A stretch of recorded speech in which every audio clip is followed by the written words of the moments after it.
हा, सर्वांनी इकडे लक्ष द्यायचंय। आज आपल्या जिल्हा परिषद केंद्रीय प्राथमिक शाळा तांदूळवाडी या शाळेमध्ये आपण शनिवारी जो उपक्रम आहे चला शिकूया प्रयोगातून विज्ञान या उपक्रमांतर्गत आपण प्रयोग शिकणार आहोत। प्रयोगाचं नाव आहे प्रयोगशाळेमध्ये कार्बन डायऑक्साइड CO2 तयार करणे। यासाठी लागणारं साहित्य आहे सोडियम बायकार्बोनेट म्हणजे ज्याला आपण खाण्याचा सोडा म्हणतो।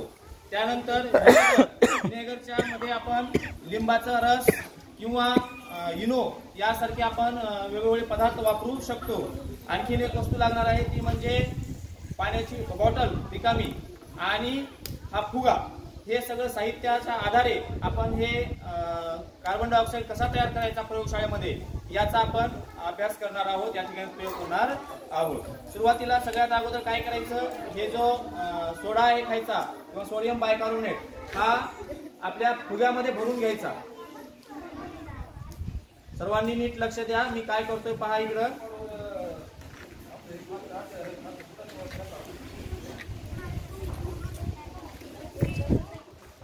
आबाबत बोलू नका, याचा वापर कधी होणार आहे कुठं होणार आहे आपण पुन्हा शिकणार आहोत।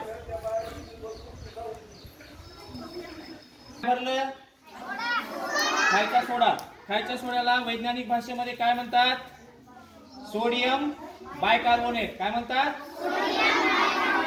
त्यानंतर माझ्यासमोर जी बाटली आहे त्या बाटलीमध्ये आपण हे जे व्हिनेगर स्वरूपामध्ये आपण जे लिंबाचा रस आहे तो आपण या ठिकाणी टाकून घेणार। टाकूत का?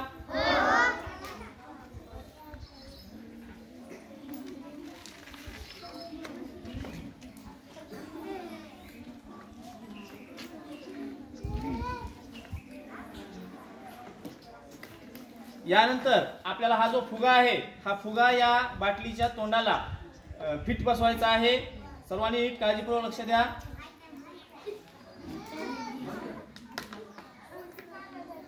कोण बघत नाही इकडे?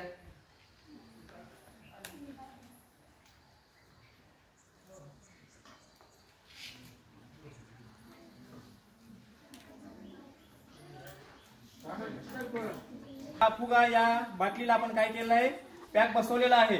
म्हणजे आता त्याच्यामध्ये जर समजा आपण पाहिलं तर थोडेफार प्रमाणामध्ये हवा आहे की नाही, व्हिनेगर आहे आणि या ठिकाणी सोडियम बायकार्बोनेट म्हणजे आपला खाण्याचा सोडा आहे का। आता ज्या क्षणाला आपण सध्याच्या तुम्ही पाहिला असेल तर हा फुगा या ठिकाणी उभा राहत नाही, परंतु ज्या क्षणाला आपण हा फुगा वर केला त्या क्षणाला या व्हिनेगर मध्ये आणि सोडियम बायकार्बोनेट मध्ये काय होत असतं, प्रक्रिया होते, रासायनिक प्रक्रिया, आणि त्यामधून कार्बन डायऑक्साइड तयार होतो आणि हा कार्बन डायऑक्साइड कुठे येतो, या फुग्यामध्ये वर येतो। आपल्याला डोळ्याने पाहता येणार नाही पण त्याचं तुम्हाला अस्तित्व, जसं हवा आपल्याला डोळ्याने दिसत नाही मात्र हवा जाणवते तसं तुम्हाला कार्बन डायऑक्साइड इथं डोळ्याने दिसणार नाही परंतु तुम्हाला फुग्यामध्ये आल्याला दिसेल। करूया का उपवरी? बघा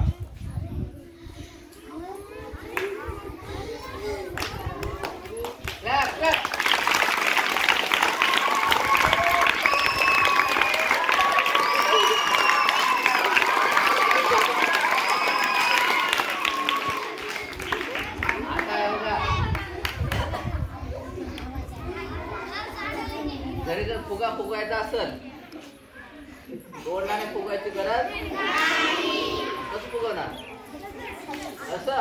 हा, घरातला खायचा सोडा संपून जायचा हाय माग लागला। हा, सर्वांनी आता इकडे लक्ष द्या। आता आपण हा काय पाहिला, प्रयोगशाळेमध्ये कार्बन डायऑक्साइड तयार करण्याची प्रक्रिया पाहिली, बरोबर की नाही। हा प्रयोग आपण या ठिकाणी केला। आपल्या या फुग्यामध्ये आता कोणता वायू आहे, कार्बन डायऑक्साइड। आता या कार्बन डायऑक्साइडचा वापर काय होतो ते पहा। आता तुमच्या समोर एक या ठिकाणी अग्निशामक यंत्र या ठिकाणी तुम्हाला पाहायला मिळते। या अग्निशामक यंत्राचा उपयोग काय होतो, आग लागल्याच्या नंतर विझवण्यासाठी, बरोबर का, कर्तव्य। हा, तर पहा आग लागल्याच्या नंतर विझवण्यासाठी या अग्निशामक यंत्राचा वापर होतो। तर या यंत्रामध्ये कार्बन डायऑक्साइड वायू तयार झालेला आहे। या कार्बन डायऑक्साइडचा वापर आपल्याला कशा पद्धतीने होतो हे आपल्याला पाहायचं आहे। तुमच्या समोर हे अग्निशामक यंत्र तुम्हाला दिसत आहे। ज्या वेळेस शहरामध्ये किंवा जिथे जिथे आग लागते त्या ठिकाणी या अग्निशामक यंत्राचा वापर करून आग विझवली जाते। मग तुम्हाला प्रश्न पडला असेल की आग विझवली जाते, पण याच्यामध्ये नेमकं असतं काय? तर यामध्ये फक्त आणि फक्त काय असतो, कार्बन डायऑक्साईडचा हे असतात, वायू असतो, आणि या कार्बन डायऑक्साईड मुळे त्या ठिकाणी काय होत असतं, आग विझत असते. आजच्या या प्रयोगामध्ये आपण कार्बन डायऑक्साईड कसा तयार करायचा हे आपण शिकलो.